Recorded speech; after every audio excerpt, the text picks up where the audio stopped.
أنا تمزلهم محداراتهم نيوم دالهم دمو قزم قريفهم منصفهم قريفهم قصهم قريفهم أنا من كقدس ناي مخقلس ناي محدار مخقلس ناي معرف لمي نمبا خمزة يفوت مكينة خمزة يفوت انجرة دا طرفنا يوم ورب صفعيت له ورب بوكس اللي يوفعي أم بسدسات دقنا كلهم دقنا وطاعت يكون منهم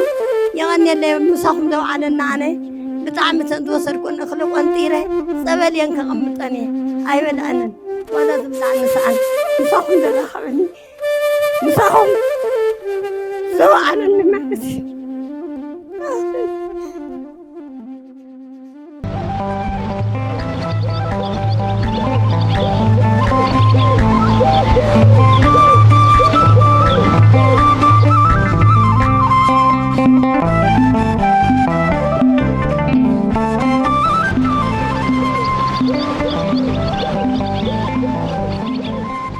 ቅዱስ ሲኖዶስ ኦርቶዶክስ ተዋሕዶ ቤተክርስቲያን ትግራይ ዋና ጸሐፊ ናይ ካናዳ ሀገረ ስብከት ሊቀ ጳጳስ ብፁዕ አቦና አቡነ እንባቆም አባል ቅዱስ ሲኖዶስ ኦርቶዶክስ ተዋሕዶ ቤተክርስቲያን ትግራይ ሊቀ ጳጳስ ደቡብ ምስራቅ ሀገረ ስብከት ብፁዕ አቦና አቡነ ናትናኤል አባል ቅዱስ ሲኖዶስ ኦርቶዶክስ ተዋሕዶ ቤተክርስቲያን ትግራይ ሊቀ ጳጳስ ምዕራብ ትግራይ ሕሞራ ሰቲት ሕሞራ ሀገረ ስብከት ዝኸበርኩም ናይዚ ናይ ምዕራብ ትግራይ ሃገረ ስብከት ሰራሕተኛታት ዝኸበርኩም ኣብዚ ተረኺብኩም ዘለኹም ወገናትና ምእመናት ብሽም እግዚኣብሔር ደሓን ዶ ውዒላትኩም ደሓን ዶ ፀኒሕካትኩም ያው ብፁዓን ኣቦታትና ኣብዚ ንዓና ንምሕጋዝ ንዓና ንምፅንዕናዕ ኣብዚ ተረኺቦም ኣለዉ እሞ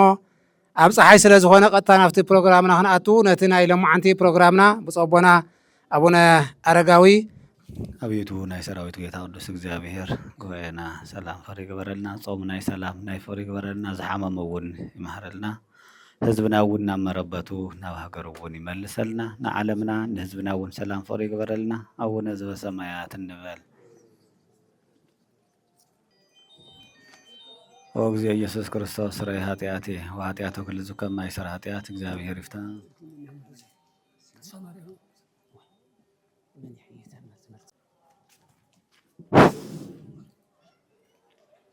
በስመ አብ ወወልድ ወመንፈስ ቅዱስ አሃዱ አምላክ ብፁዓን አቦታትና አቡነ አረጋዊ ብፁዕ አቦና አቡነ አረጋዊ ብፁዕ አቡነ እንባቆም ክቡር ንቡረ እድ ክቡራን ኣብዚ ቦታ እዚ ዝተረኸብኩም መንግስታዊ አካላትን ጠቅላላ ኣብዚ ከርፋሕ መነባብሮ ትነብሩ ዘኢድኩም ዝረኸብኩም አቦታትና አዴታትና ኣሕዋትና ደቅና ኩልኻትኩም ብእግዚአብሔር ስም ደሓን ደው ዒላትኩም ከመይ ቀኒኻትኩም ካብ ግን እቲ ዘሎ ነገር እቲ ሰብ ማለት ናይ ክልተ ነገር ውሁድ እዩ ናይ ነፍስን ናይ ስጋን ስጋዊ አካሉ ነቲ ስጋዊ አካል ዘድሊ መብልዕ መስተ መጽንዒ ህይወት እኽለ ማይ ኣሎ ነቲ መንፈሳዊ አካል ደሞ ቃል አምላክ ቃል መጽሐፍ ቅዱስ ቃል እግዚአብሔር የድልዮ ስለዚ ሰባት ክልተ ነገር ኢና ንምገብ ምግበ ስጋን ምግበ ነፍስን ከም መንበረ ሰላማ ኦርቶዶክስ ተዋሕዶ ቤተክርስቲያን እውን እዚ ክልቲኡ ምግቢ ስጋን ምግቢ ነፍስን መሰረት ገይሩ እዩ ክልቲኡ ነገር ሒዙ እዩ ዝንቀሳቀስ ዘሎ እንቅስቃሴና ብመንበረ ሰላማ ኦርቶዶክስ ተዋሕዶ ቤተክርስቲያን ስምሪት እዩ ሐዋርያዊ ጉዕዞ እውን እዩ ርዳእታ እውን ኣለዎ ክልቲኡ ምግቢ ስጋን ምግቢ ነፍስን ዝሓወሰ አገልግሎት እዩ እቲ ዝወሃብ ዘሎ አገልግሎት እሞ ቅድሚ ናፍቲ ምግቢ ስጋ ናፍቲ ምግቢ ነፍሲ ከንኣቱ በርግጥ ደኺምኩም ኣብፀሓኢኹም ዘለኹም ኩላትና ኣብፀሓ ኢና ዘለና ግን ድማ ነፍሲ እውን ምግቢ የድልያ እዩ እሞ ንእሽተይ 15 ደቂቓ ዝኣክል ክንመሃሃሪና ኩሉ ተግሳጽ እይመስል ትፍስሕተ ለጊዜሁ ዳኢሙ ሐዘን ውእቱ ወድህረሰ ለእለ ይትየገሱ ትፈሪ ለሙ ሰላመ ወጽድቀ ወተአስየሙ ኣብ ዕብራውያን መልእኽቲ ምዕራፍ 12 ቁጽሪ 11 ዝተጻሕፈ ናይ እግዚአብሔር ቃል መሰረት ጌርና ኢና ንነጋገር። እቲ ቃል ንሱ ብግእዝ ጠቂሰልኩም ኣለኹ ናብ ትግርኛ እንትቕየር ኣነ እናመራሕኹም ንስኻትኩም እናተኸተልኩም ኩላትና ክንብሎ ኢና። ቅፅዓት ዘበለ ኩሉ እስክበሉ ቅፅዓት ዘበለ ኩሉ ንግዚኡ ኣይሕጉስን የሕዝን እምበር ነገር ግን ነቶም ብትዕግስቲ ዝቕበልዎ ሰላም ዝመልኦ ንሓዋሩ ሰላም ዝመልኦ ፍረ ጽድቂ የፍርየሎም። ወነዊሑ ይመስለኒ ተግሳጽ ቅፅዓት ዘበለ ኩሉ ንግዚኡ يحزن برا يحقسن يا أهلكم يدحن قصعات زبله كله نغزيو انتايو حزنيو ጭንቀዩ መከራዩ ጸበባዩ ቁም ነገር ዘለዎ ይመስለካን እንተ ትገሰጽ እንተ ትምከር እንተ ትፍተን እንተ ተሐዘን ካሊ ለውጥ ዘለዎ ይመስለካን እዩ ብርሃነ ዓለም ቅዱስ ጳውሎስ ደቀ መዛሙርቱ ነቶም ወገናቱ እስራኤላውያን እንተ ጽሕፈሎም ኩሉ ተግሳጽ እይመስል ተፍሲተ ለግዚሁ ንግዚኡ ተግሳጽ ዘበለ ሁሉ ዘሐጉሰ ይመስልን ታይዳ ይሕዝን ነገር ግን ተዓጊሶም ዝቅበልዎ ሁሉም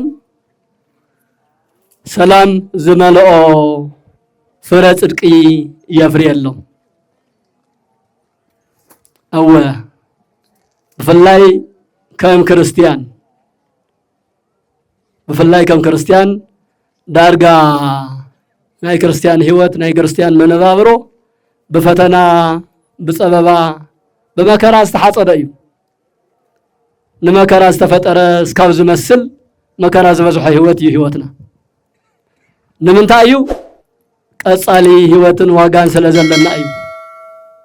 ከምቲ ወለድና ዝብልዎ ቁሪ ናበይ ትኸይድ ኢሎምዎስ ናበይ እዮም ከይዱ ናብ ዕሩቕ ኣድሪዩ أو تام كدوناتك أي نجا قلاوتوا ورنا ما يتخيد ناو كدونات أتام عروقاتك تحوزات سيطانو أنت مساسالي من قد اللو ناو يتخيد تتواهلوس نافتم كريستيان نافتم حقانياتات نافتم صادقانات نافتم صريحهم زبالعو نافتم انقداز قبلو نافتم تعيات أيو سيطان زقسقس نمنتاي تم حمامات تم ليابوخه تم قفعتها تم سرقتها ساتم ما تحوزاتيهم أو يدكو تصريهم سلازي تم كالحق እግዚአብሔር ወጻእ ዝኾኑ አካላት በሙሉም ኣብ ትሕቲ ናይ ሰይጣን ቁጥጥር ስለዝነብሩ ብዙሕ ፈተና መከራም ዘይክበጽሖም ይኽእል ኣብ ሕግን ኣብ ስርዓትን ኣብ ሓቅን ኣብ ጽድቅን ዘሎ ማሕበረሰብ ግን በብግዚኡ ክፍተን መከራ ክበጽሖ ግድን እዩ تمسحب بعلو خميس ولا الله يخون دا أمبر أتي أب كريستنو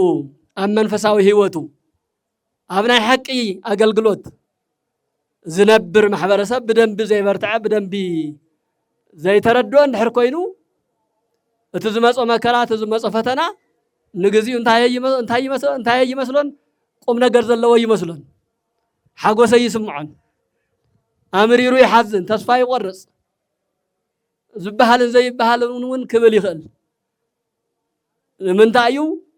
تخرستنا بزقبا سلا زي تردو أمبر تخرستنا تردو أكلات جن ما كران تمس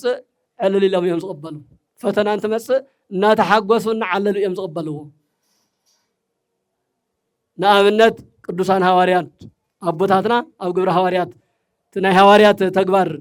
ግብረ ሐዋርያት ዝበሃል መጽሓፍ እንተንብብናዮ ኣብ ማእሰርቲ ተኣሲሮም ቀንዮም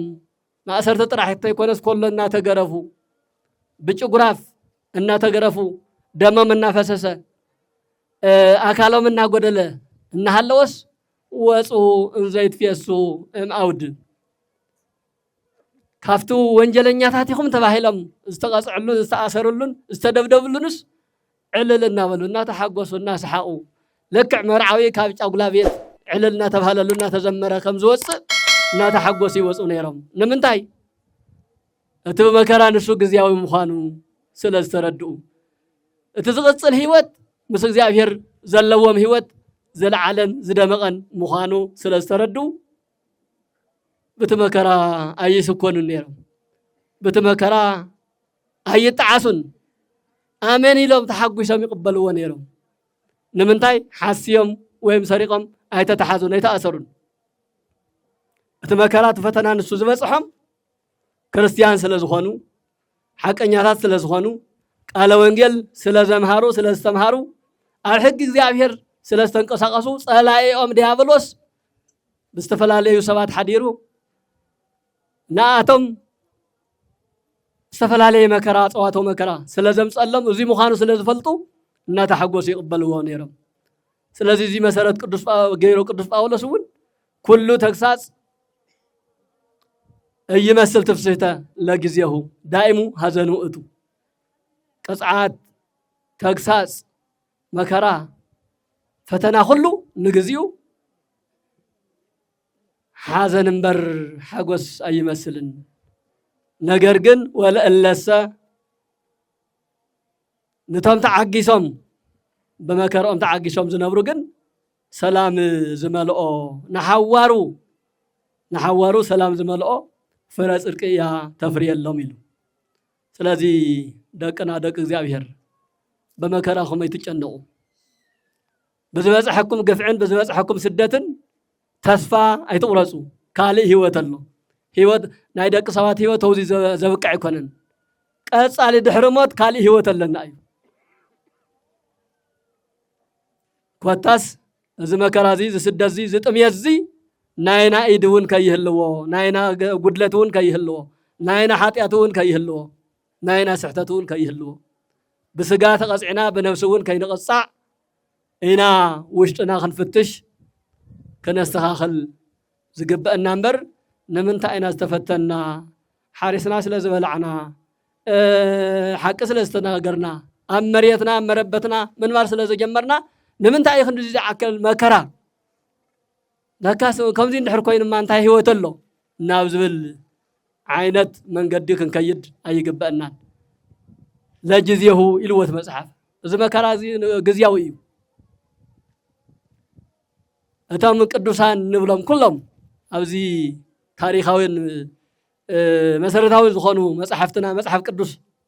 ዝተመዝገቡ ቅዱሳን ጻድቃን ሰማዕታት ብምልኦም ኣብዚ ዓለም እዚኣ በመከራ ስለ ዝሓለፉ እዮም ቅዱሳን ኮይኖም አልጋ በአልጋ ሜዳ በሜዳ ሓሊፉ ተሳጊሩ ጻድቅ ወይ ሰማዕት ዝኾነ ሰብ ኣይንረክብን እተፈላላይኑ ንሳቶም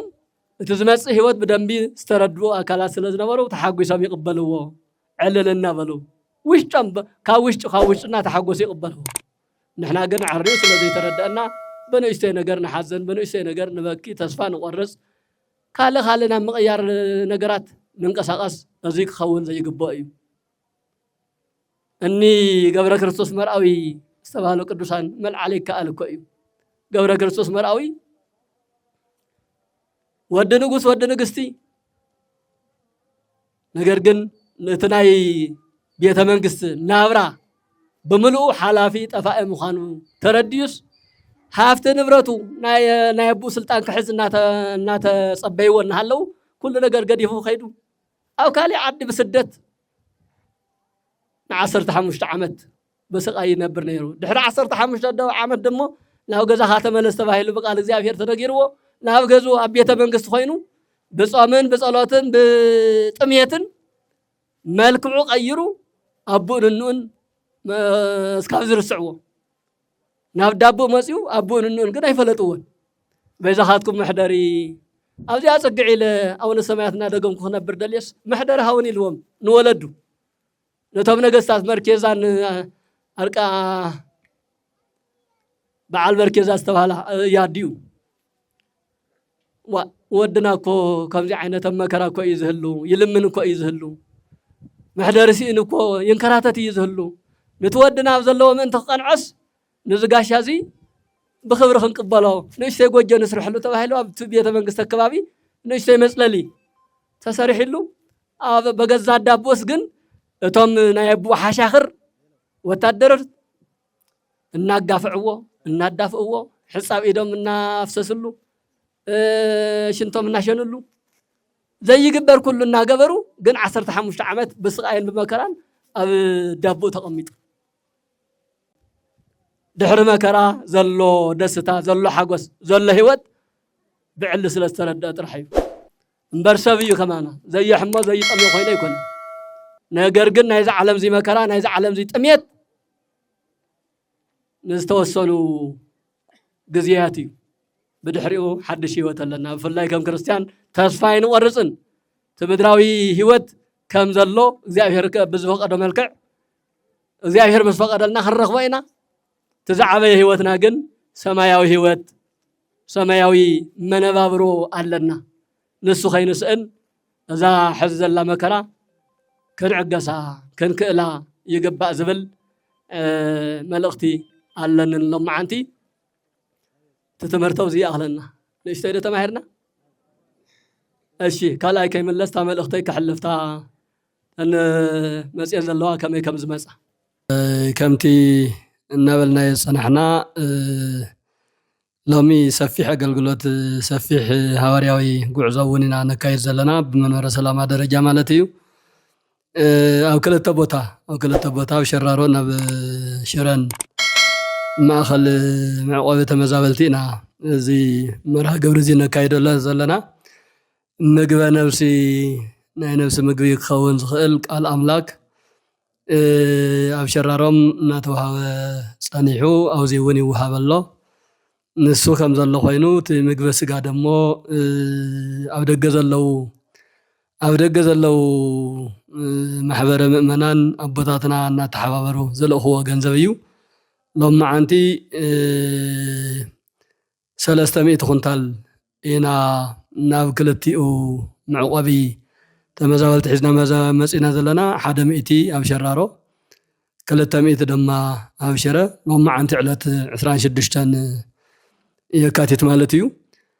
سلازي زياتن تنغنزو كاوي مسئن نزبلا نمقلاص دليئة كالاي أو قلصات يزلهو عن توق على زيهرنا ناتمهارنا صنعنا حزقن نزي مبقس زخوننا ገንዘብ ዝለኣኹልና ማሕበር ሰብና ከነመስግንውን ስለዝግባእና ንስኻትኩም እውን ሓጋዚኹም ረዳኢኹም መን ምዃኑ ክትፈልጡ ስለዝግባእ እንሳተን ከፍልጠኩም እየ እምበር እዚኣተን ብድምር 4,233,000 ኣከባቢ እየን 300 ኩንታል ወዲአን ዘለዋ ካበይ መፅአን ዝብላ ግን ካብ ክልተ ሃገረ ስብከት ያው ከአሜሪካ ውሽጥ ሆይኑ አሜሪካ ውሽጥ 3 አይጉረ ስብከት ኣለውና በመንበረ ሰላማ ደረጃ ዝተጣየሹ ስለዚህ ካብ ክልተ ሃገረ ስብከት ትንብል ናይ መጀመርያ ብፁዕ አቡነ አትናቴዎስ ዝመርሕዎ ሃገረ ስብከት ፍኖተ ጽድቅ ቅዱስ ጊዮርጊስ በርጌንያ ቤተ ክርስቲያን ኣብዚ ሓለፈውን ከም ዝገለጽናዮ 3 ሚልዮንን 660 ሺህ እዮም ልኢኾም እቲ 2.8 ኣብ ሰለኽልኻን ኣብ ዓድዋን ትማለ ከፋፊልና ኣለና ካብኣተን ዝተረፋ ድማ 860 ሺህ ትርፈ ኣለዋና ንሳተን ናብ ሎማዓንቲ ክድምራ እየን ማለት እዩ ስለዚህ ካብ ፍኖተ ጽድቂ ቅዱስ ጊዮርጊስ በርጌንያ መንበረ ጵጵስና ቤተክርስቲያን 860 ሺህ በተወሳኺ ደሞ ሕዝውን ካብ ብፁዕ አቡነ አትናቴዎስ ዝመርሕዎ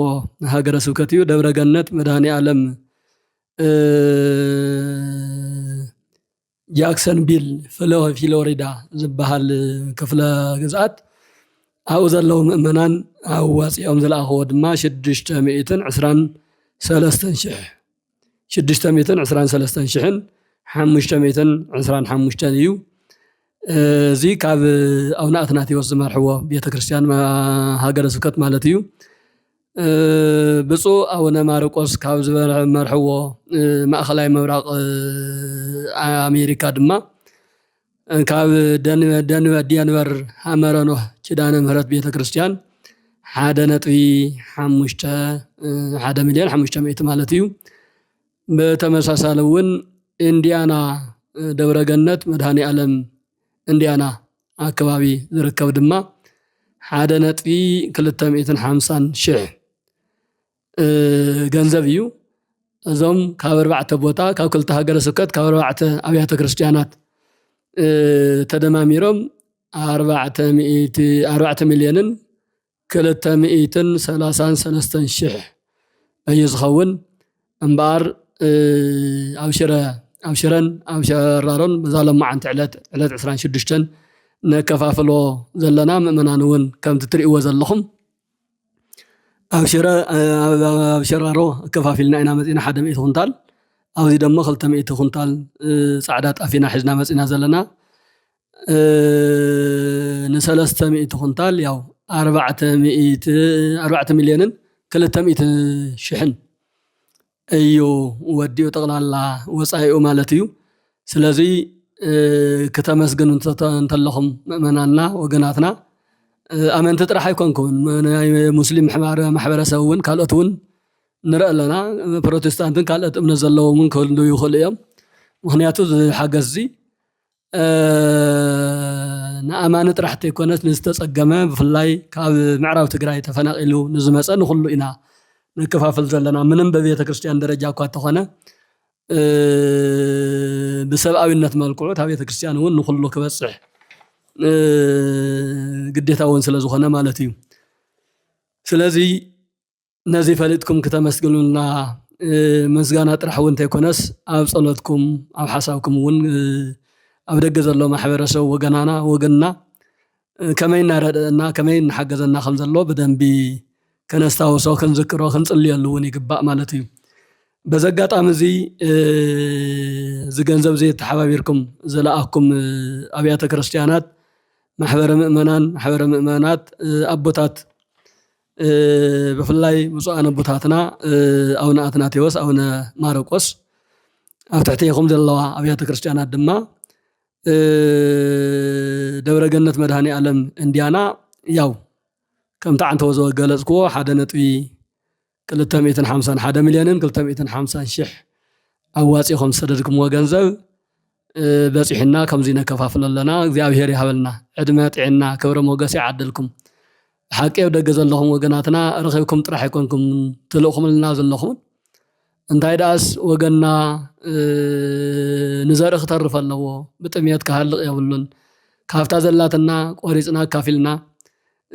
ህይወት ክነድሕነ ኣለና ኢልኩም ኢኹም ትገብርዎ ዘለኹም ሞ ደብረ ገነት መድኃኔ ዓለም ኢንዲያና ካብ መጠን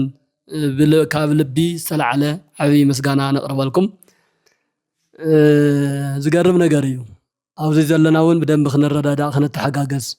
ካብ ዘመወፃእ ኮይኖም ኩልና ዝሕግዙና ዘለውን ዓብይ ትምህርቲ እውን ክንወስድ ገንዘቦም ጥራሕ ዘይኮነስ ኣርኣያነቶም ትምህርቶም እውን ክንወስድ እዩ ዝግበአና እዚ ክብል ከለኹ እዘን ኣድባራት እዚኣተን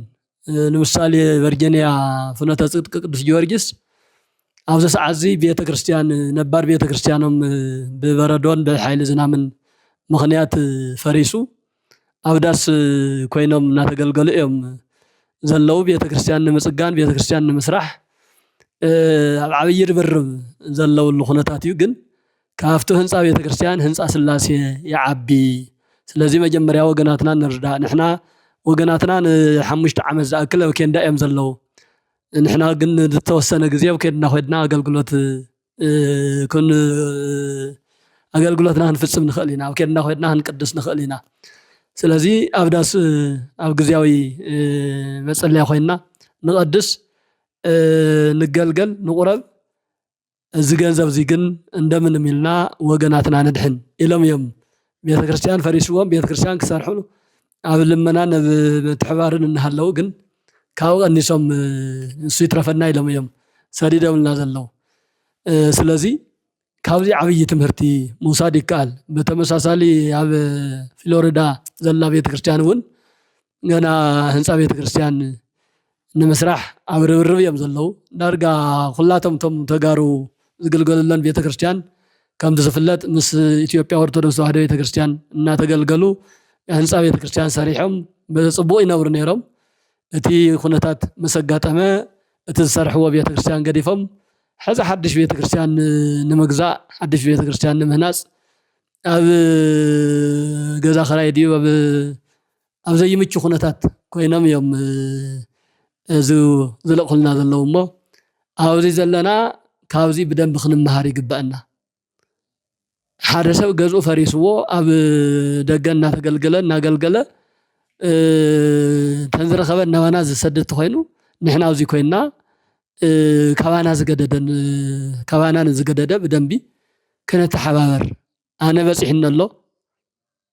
ሓፍተይ ይበፅሓን ካባይ እገለ ይገድድ ካብ እገሊት ኣነ ይሕሽ ዝብል ናይ ምርህራህ መንፈስ ካብዞም ደገ ኮይኖም ዝለቕኹልና ዘለዉ ክንመሃር እውን ስለ ዝግብአና እዚኣ እውን ከይገለፅክዋ ከይሓልፍ ደልየ እሞ በዚ መልክዑ ንባዓልትኩም ገዲፍኩም ንኣና ተለቕኹልና ዘለኹም ወገናትና እግዚአብሔር ይባርክኩም እግዚአብሔር ይቀድስኩም ብዝወፀ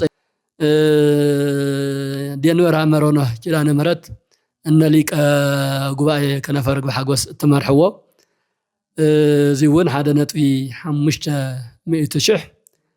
ቀሊል ኣይኮነን ካብ ካሊእ ደብሪ እውን ዋፂኹም ዝሰደድኩምዎ ካሊእ ቦታ ዝተዓደለ ከም ዘሎ ዝፍለጥ እዩ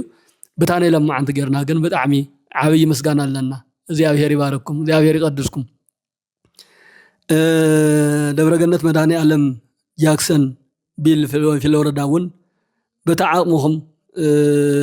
ፈላይ መልአከ ፀሐይ ኣመሓዳሪ ማሕበረሰብኩም ኣነቃቂሕኩም ኣበረታቲዕኩም ናይ ኣቦኹም መልእኽቲ እውን ሰሚዕኹም ጌርኩምዎ ዘለኹም ነገር ቀሊል ኣይኮነን እሞ ብጣዕሚ ኢና ነመስግን ብጣዕሚ ክብሪ ኣለና ብፍላይ ኣብዚ ናይ ካብ ሕንፃፅ ምልዓል ጀሚሩ እናተገበረ ዘሎ ብብፁዓን ኣቦታትና ተሓባባሪነት ፍሉይ ዝገብሮ ናብ መንበረ ሰላማ ብመዋቕር ኣቢሉ ብሰንሰለቱ ሓልዩ በቦታት ተዓጅቡ እዩ ዝከፋፈል ዘሎ እኽሊ ጥራሕ ኣይኮንና ነከፋፈል ዘለና ብፁዓን ኣቦታትና ምሳና ተረኺቦም መልእኽቶም ኣሕሊፎም ምኽሮም ሂቦም እዮም ሕዚ ሎማዓንቲ ኣብ ሽረን ሸራሮን እዚ እንትነከፋፍል ያው ከምቲ ትሪእዎ ዘለኹም ምእመናን ኣብዚ ዘለኹም እውን ኣብ ደገ ኮይንኩም እውን በቲ ሚድያ ኣቢልኩም ትከታተልዎ ብፁዕ ኣቡነ ኣረጋዊ ብፁዕ ኣቡነ ዕንባቆም ብዘለውሉ ኢና እቲ ሃዋርያዊ ጉዕዞ ኣካይድናዮ ዘለና እሞ እግዚአብሔር ያበልና ዕድመን ጥዕናን ክብርን ሞገስን ይዓድለልና ሓገዝኩም ምትሕብባርኩም ሕዚ እውን ይቐፅል መከራና እናቐፀለ ሽግርና እናበርትዐ ይኸይድ ስለ ዘሎ በዚ ጠጠው ዘብል ኣይኮነን ናብ ዓድና ዝህዝቢ ናብ ዓዱ እስካብ ዝምለስ ምትሕብባርኩም ሓገዝኩም ከይፍልየና ሓደራ እናበልና ንዝገበርኩምዎ ነገር ግን ኣብ ቅድሚ ህዝቢ ምዕራብ ናይ ሽረ ተፈናቀልትን ኣብ ቅድሚ ናይ ሸራሮ መዕቆቢ ተፈናቀልትን ብግልፂ ምስጋናና ነቕርብ ኣለና ኣብዚ ቦታ እዚ ክወር ንውረድ ተስፋይ እውን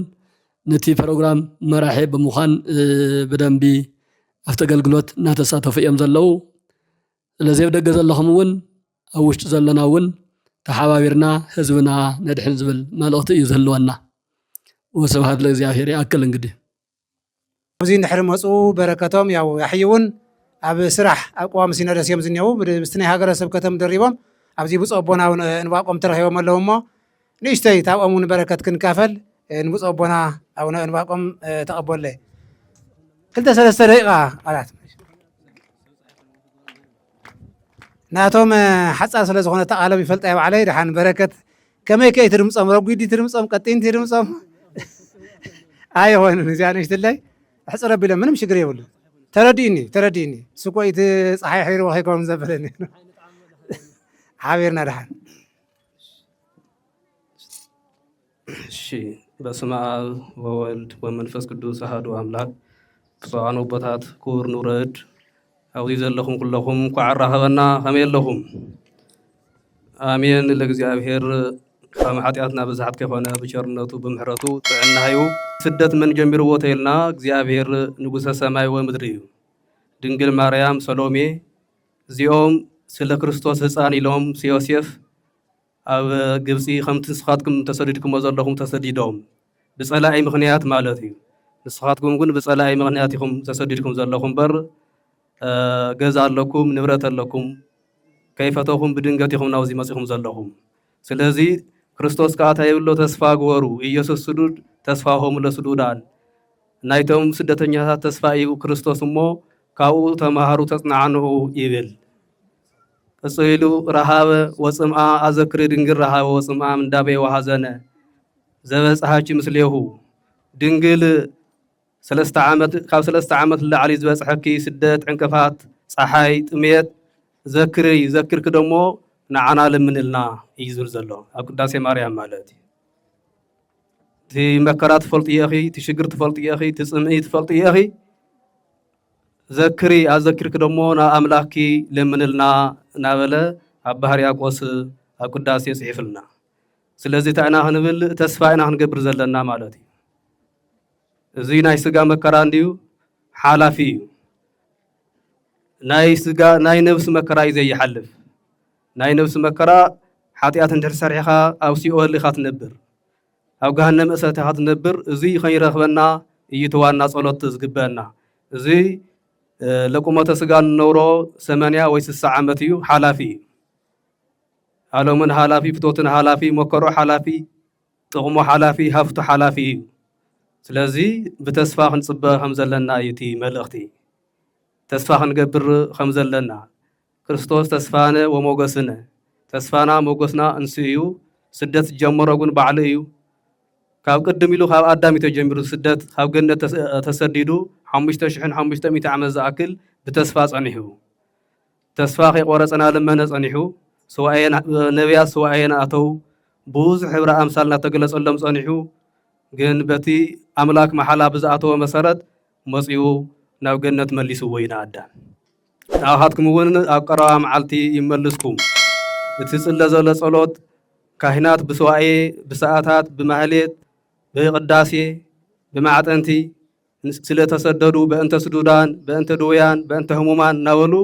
ለይትን ቀትሪ ይጽልዩ ኣለዉ እሞ እቲ ጽልይዎ ዘለዎ ጸሎት እግዚአብሔር ሰሚዑ ናብ ዓድኹም ይመልስኩም ንስኻትኩም ግን ጸልዩ ጽልዩልና ኣለዉ ኢልኩም ሰኸይትበሉ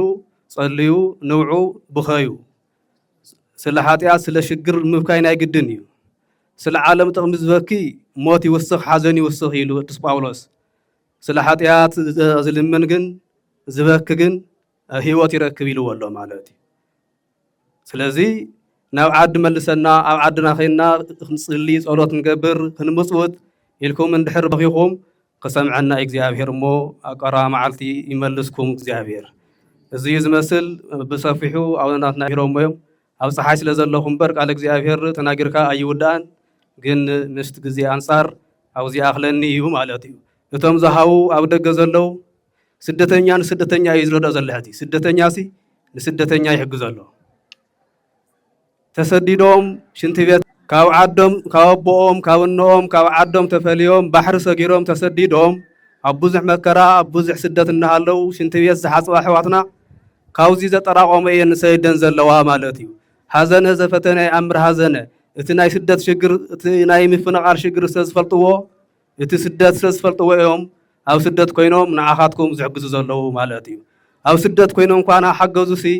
ኣብ ውሽጢ ዓዲ ሃፋትም የለና እንዲና ዝሕግዙ መሊኦም ኣለዉ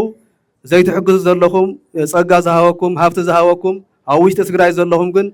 ክትሕግዙ ኣለኩም ማለት እዩ ኣብ ስደት ኮይኖም እንኳን ሓገዙስ ንሕና እንታይ ኮይንና ዘይንሕግዝ ኢልኩም ክትሕግዙ ከም ዘለኩም ኣብ ዓድና ዘለኹም ጸጋ ዝሃበኩም ኢለ መልእኽቲ ይሕልፍ ኣብዚ ኣኽለኒ ፀሓይ ከይውድአኩም እግዚአብሔር ብሰላም ይመልስኩም እግዚአብሔር ናብ ዓድኹም የእትኹም